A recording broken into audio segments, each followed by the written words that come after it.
As you guys can see, we went ahead and installed the Speedlogix harness bar in the car. I want to give you my perspective on this bar and what I think of it. Off the bat, a positive I noticed from this thing is it's going to take some getting used to, like I said.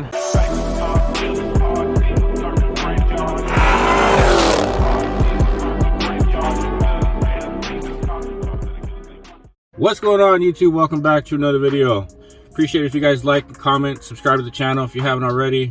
Trying to grow the channel, need some likes on my videos here to kind of grow and help the algorithm. So please like this video right now. As you guys can see, we went ahead and installed the Speedlogix harness bar in the car. I ordered this around December-ish on a sale from Speedlogix, and got it powder coated here recently and installed it in the car. And as you can see, it's shocker yellow, just like the half cage I had in here before.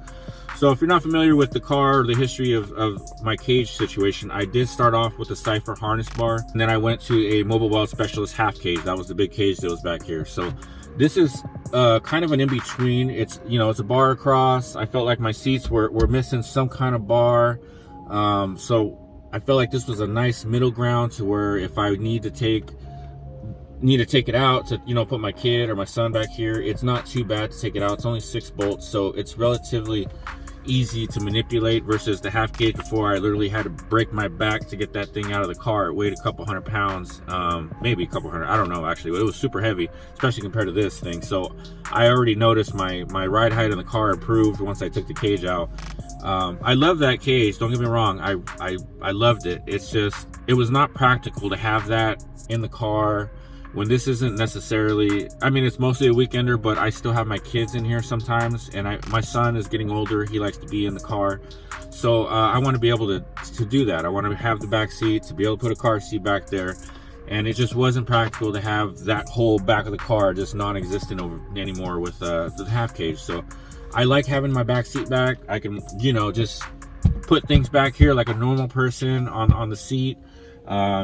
The car seat is what I had in here for a little while. I'm going to take that out just for a little bit so I give this a try and see how I like it and stuff. I'm going to go ahead and let you guys know what I think of it so far, especially compared to the Cipher bar that I had and the Mobile Weld Specialist half cage that I had. So I've now had 3 types of bars. As you can see, I have a problem buying car parts. This is our newest addition. Let me know what you guys think of the shocker yellow. Is it a little too much? Let me know if you got, I mean, it's the green car, it's already probably too much, but let me know if you think the shocker yellow is too much. There'll be a future video on the harnesses for the Brom seats. I had a Cipher shocker yellow before. I'm kind of thinking of maybe not. Let me know in the comments what you guys think I should do for a color. I'm thinking of not doing the Cipher shocker yellow, but I'm kind of up in the air about it. To be honest, I'm undecided. Let me know in the comments what color you guys think I should do for harnesses. So we'll do a future video on those. But let me go ahead and get out of the car, pop this seat forward, and kind of show you what I've noticed about this bar so far. As far as the installation goes, the installation was pretty easy. So this install is going pretty fast. This back brace right here just bolts right up to the stock bolts that are there. This brace that goes right along the front part of your seat. Just pull your seat up, obviously, but the bolts that are there take the place of the bolts that are already a part of this piece of the car right here. All right, just got the seat added, and we're gonna go ahead and add another section of the bar. Actually, I found another video from another YouTuber, I'll link it right here on the side, who already did the bar install. So I literally just watched his video and then did my install. So the install video is already out there. This is just my review of the bar, being somebody who buys a crap load of car parts, and I've had 2 types of bars in the past already. So I want to give you my perspective on this bar and what I think of it.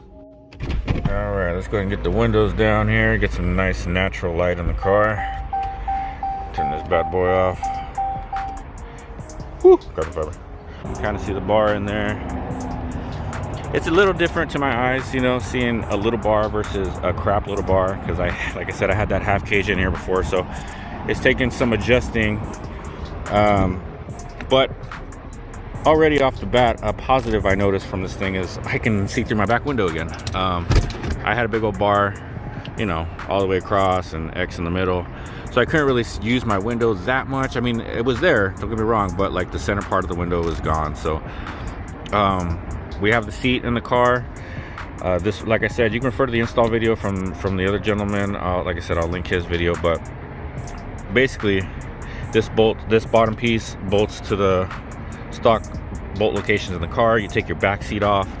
That bracket there just literally sits on two pre-existing bolts that are on the car, and use nuts secure that they include in the kit, and then you go ahead and just start adding the arms. So I actually added the, you know, these little guys, these hooks right here. They just go right onto the current seatbelt location bolts that are there.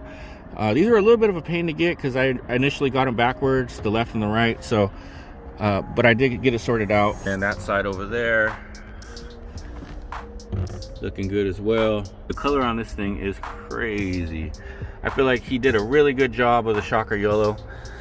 It's a, you know, as you guys know, it's kind of like a candy. It's like a lime green but on steroids. So they unfortunately missed a couple spots, like a little bit right there, and I think a little bit on the top of that one, but that's all good. I noticed a difference from the previous, or from the other gentleman's video. His had actual, you know, loops for his belts. Mine doesn't have any loops.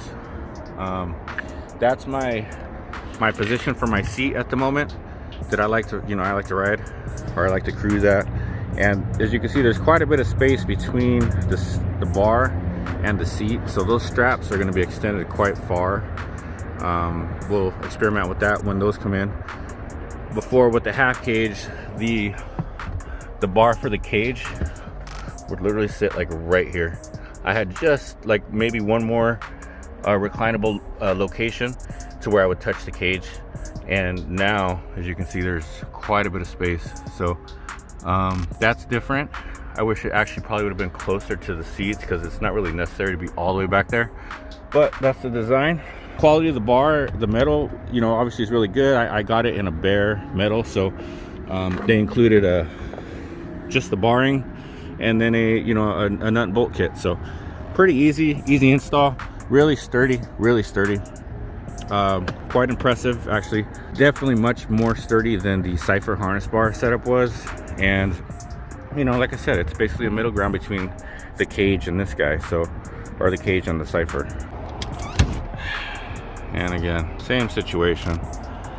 So it's a good bar setup. I feel like it's a proper price tag associated with it. Like I said, around that $600-700. I like it. I mean, it's gonna take some getting used to. Like I said, it's not superly dramatic like the half cage. By the way, shout out to Carbon RT. His was probably the first one I saw with this similar bar.